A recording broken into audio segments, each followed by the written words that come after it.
মানুষ চলজ্জান্ত মানুষ পিটাইয়া মানুষকে দিনে দুপুরে মেরে ফেলতেছে। আফসোসের ব্যাপার। আইয়ামে জাহিলিয়াত নিকৃষ্ট কাফের বেঈমান যখন ছিল, জাহিলি সমাজ ছিল, তখনও আমরা কোনোদিন কোনো কিতাবে জাহিলি যুগের এমন কোন ঘটনা শুনি নাই যে দিনের আলোতে পাথর মাইরা এইভাবে একজন মানুষকে দিনে দুপুরে এইভাবে মেরে ফেলে। এত বড় নিকৃষ্ট জানোয়ার পৃথিবীর ইতিহাসে আর কখনো হয় নাই। এত বড় জানোয়ার, এত বড় কুত্তা পৃথিবীতে আর কোনোদিন জন্ম নেয়। মানবতা কোথায় নেমে গেছে? হায় রে দল,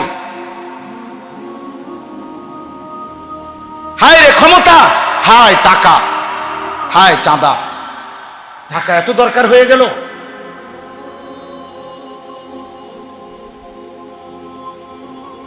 সারা পৃথিবী দেখছে, অবাক হয়ে গেছে, আশ্চর্য।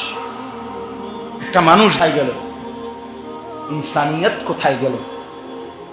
মানবতা কোথায় হারিয়ে গেল?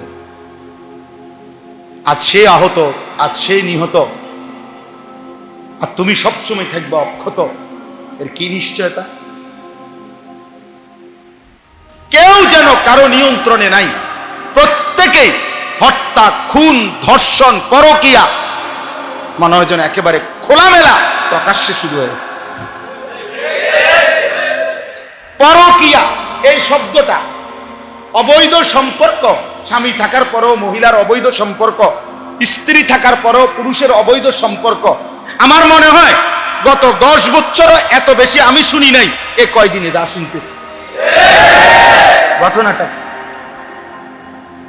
ঘটনাটা কি? বাস্তবতা হলো নিজের ভাবনা, নিজের জন্য ফিকির করা উচিত সবচেয়ে বেশি। এক মানুষ গোটা পৃথিবীর জন্য চিন্তা করবে, ভালো কথা, কিন্তু নিজেকে না ভুলে, নিজেকে ভুলে যাওয়ার কোনো সুযোগ নেই। আমাদের সমাজে আমরা অনেক আছি এমন যারা মানুষের কল্যাণে অনেক কাজ করে কিন্তু নিজেকে ভুলে থাকে। মনে করেন উনি বড় মাতব্বর, সর্দার, একেবারে না হয়তো 6 ঘন্টা লাগায়া 8 ঘন্টা লাগায়া মেল দরবার করে সমাধা করে দিছে যে এই 1 বিঘত জায়গা রাস্তা বাইর করে দিছে। ভালো কথা, একটা ভালো কাজ। এই বাড়িওয়ালাদের একটা রাস্তার ব্যবস্থা হয়েছে, কিন্তু নিজের আসর, মাগরিব, এশা 3 ওয়াক্ত নামাজ 1 ওয়াক্ত পড়ে। এখন দেখতে তো মনে হইলো ঠিক আছে, এটা ভালো কাজ, ওই মীমাংসা করে দিল, কিন্তু নামাজ, নিজের এই নামাজ, তাহলে এইটা বাদ দেওয়া, এটার কি যুক্তি করে, কি কারণ? মানুষের কল্যাণ করতে গিয়ে নিজের আমল বাদ দেওয়ার অধিকার, অনুমতি কে দিল? এরকম অনেক অনেক যুবক ছেলে আছো তোমরা, দেখা গেছে এমনিতে যদি কল্যাণমূলক অনেক কাজ করতে বলা হয়, অনেক ছেলে পাওয়া যায়। মনে করেন এখানে বন্যার্ত মানুষ, ওদেরকে আমরা ত্রাণ দেব, সহযোগিতা করব, অনেক ছেলে পাওয়া যায়। খুব কষ্ট করছে মাশাআল্লাহ, একবারে হাঁটু পানিতে ডুবা মানুষের কল্যাণে মানুষকে চাল ডাল বিভিন্ন জিনিস দিছে। কিন্তু নিজের বিষয়ে দেখবেন যে ফজর, জোহর, আসর, মাগরিব, ইশা 1 ওয়াক্ত নামাজও পড়ে। তাহলে এটা কি কি কারণ? এর যুক্তিকতাটা কি? এর পিছনে যুক্তিটা কি? যে আমি আমার নিজের ঈমান, নামাজ ভুলে গিয়ে, ছেড়ে দিয়ে এই মানুষের কল্যাণ, এই নামাজ ছেড়ে দেওয়ার যুক্তি, এর পিছনে কারণ। অনেক উপার্জনকারী মানুষ যারা কামাই রোজগারি করে, সংসারের অভিভাবক, বাবা, তো উনি দেখা গেছে রাত দিন মাথার ঘাম পায়ে ফেলে টাকা রোজগার করে, কষ্ট করে সন্তান, স্ত্রী, পরিজনের জন্য, ওদের মুখে একটু হাসি ফুটাবার জন্য। কিন্তু এত কষ্ট করে এই সংসারের জন্য, কিন্তু এর মধ্যে উপার্জনের মধ্যে হালাল হারাম, জায়েজ না জায়েজ, বৈধ অবৈধতার কোনো ধার ধারে না। এমনি তার মনে সান্ত্বনা যে সংসারের জন্যই সব করতেছি। সংসারের জন্য সুদ খাইতে আপনারে কে অনুমতি দিছে? সংসারের জন্য কিস্তি নিতে আপনারে অনুমতি দিছে কে? 12 লক্ষ টাকা সুদে কিস্তিতে নিয়া ছেলেকে বিদেশ পাঠাইতে আপনারে বলছে আল্লাহ? কথা বলেন না, রাসূলুল্লাহ সাল্লাল্লাহু আলাইহি সাল্লাম। তো এইটা আপনার উপরে, ছেলেকে সুদে কিস্তিতে টাকা নিয়ে বিদেশ পাঠানো বা রোজগারের ব্যবস্থা করে দেওয়া, এটা আপনার উপরে ফরজ, ওয়াজিব, সুন্নত, মুস্তাহাব, নফল। তো কি এটা তো কেউ বলে নাই, না রাষ্ট্র বলছে, না সমাজ বলছে, না আল্লাহ বলছে, না রাসূল বলছে। আপনি কেন করলেন? হালাল হারামের পার্থক্য কেন করলেন?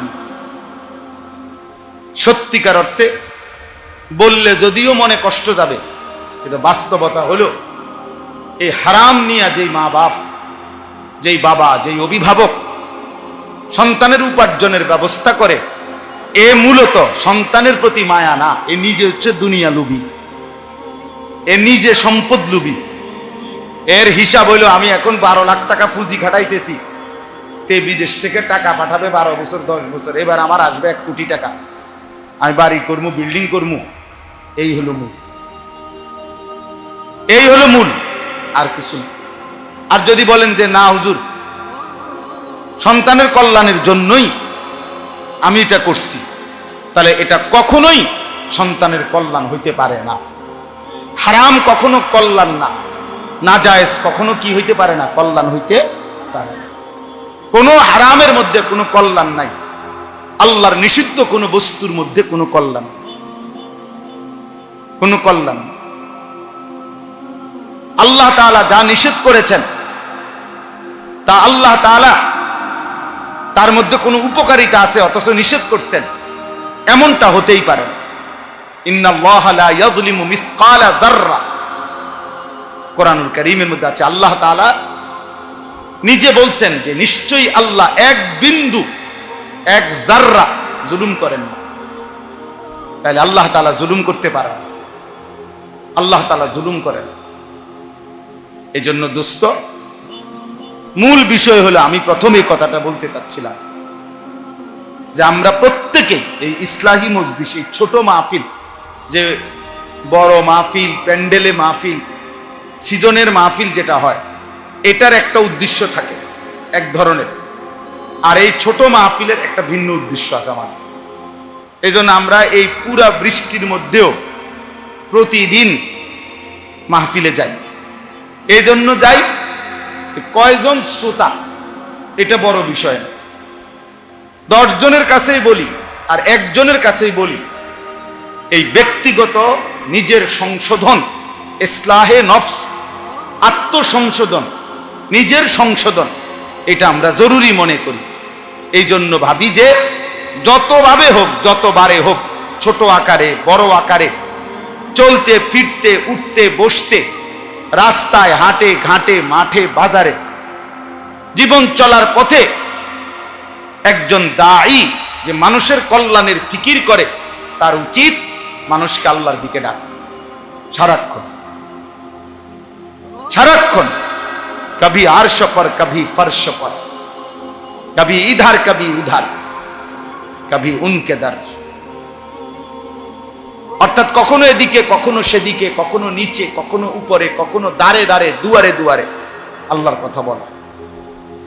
আমাদের নবী সাল্লাল্লাহু আলাইহি সাল্লাম সম্ভাবনার সুযোগ সব কাজে লাগাইছেন। একেবারে ওকাজ, আরবের বাজারে, মেলাতে, মানুষ যখন মেলায় গেছে, নবীজি সাল্লাল্লাহু আলাইহি সাল্লাম সেখানেও কালেমার দাওয়াত দিয়েছেন, বাজারেও কালেমার দাওয়াত দিয়েছেন, বাজারেও দিয়েছেন, রাতে দিনে, সকালে দুপুরে, সর্বাবস্থায় আল্লাহর নবী সাল্লাল্লাহু আলাইহি ওয়াসাল্লাম কালেমার দাওয়াত দিয়েছেন। এরকম বৃষ্টি মুখর পরিবেশেও, আরবে বৃষ্টি কম হয়,